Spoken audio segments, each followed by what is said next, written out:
6.2, we are looking at inverse functions and relations today.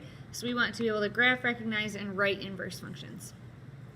So an inverse relation reflects each point across the line y equals x. So the y equals x line is just the plain parent function of a linear graph. We are going to switch the x and y values in each ordered pair if you're given an ordered pair, and that's how you get the inverse. And then when you are given a function, inverse function, you are looking at things that undo each other. So in order to algebraically get that answer, we're going to switch the x and the y value and solve for y. And it's important to write it as in this notation. This is inverse function notation. This -1 tells us that that is the inverse of the original function f. Okay, so first example, we're going to graph the relation and connect the points, then graph the inverse and identify the domain and range of each of them. So my original function, I have 0, 2, I have 1, 5, 5, 6, and 8, 9.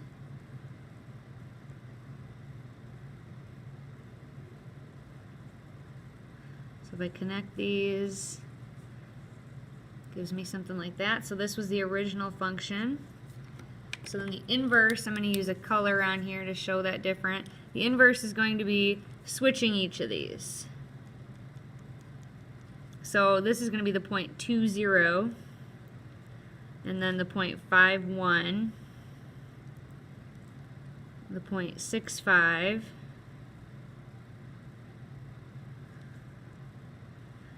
and the point 9, 8.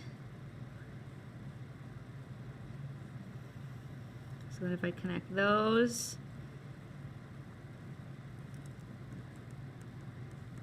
so that one is the inverse of the original, and you can see this would be that reflection line that I was talking about. They always should be a mirror image of each other across the line y equals x. So the domain of the original function would be the x and the y. So then the domain and range of my inverse function, so if I do inverse of f of x, the domain is now 2, 5, 6, and 9. And the range is going to be what the y values were, so they flip-flopped. Okay, easy enough. Example 2, use inverse operations to write the inverse of each function. So here, and when it's in function notation, this is the same thing as y right here. So what we're going to do is we're going to switch where the x and the y are, and then we're going to solve for y. So this is going to become x equals 3y plus 21, and then we want to get this y by itself. So the first thing I would have to do is subtract 21 from both sides. So I get x minus 21 equals 3y, and then I would divide both sides by 3. So this gives me x over 3. I'm going to leave that like that. 21 is divisible by 3, so that's going to become minus 7. So if I write it in the inverse function notation, it's f, and then it looks like a power of -1, and then the x, and we'd have x over 3 minus 7. Part B there. So I'm going to do the same type of thing. So this is where y would normally be. So I'm going to say x equals y minus 5 divided by 2. So if I undo that in the opposite order, I'm going to first multiply both sides by 2 to get rid of that. So I have 2x equals y minus 5. And then I would add 5 to both sides. So I have 2x plus 5 equals y. So in the correct notation, it would look like this. And one more.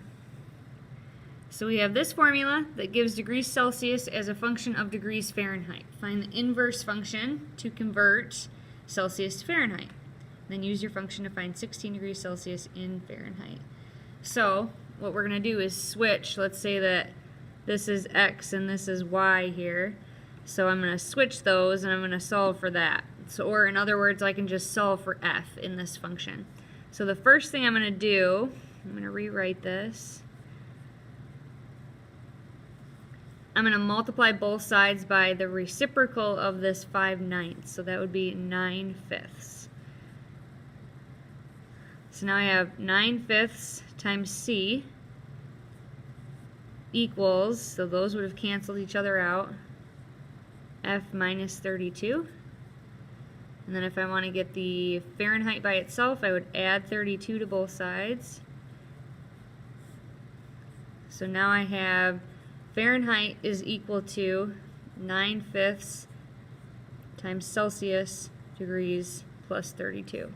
So that would be the inverse function of this one that we started with.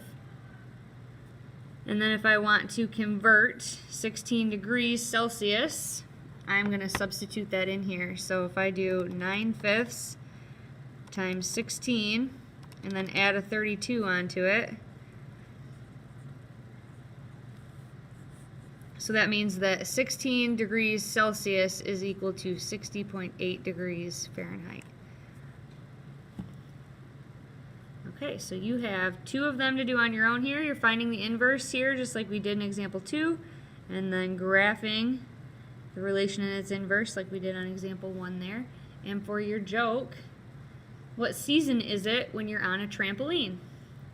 It's springtime. Okay, I hope you have a great day and make sure you're kind to someone today.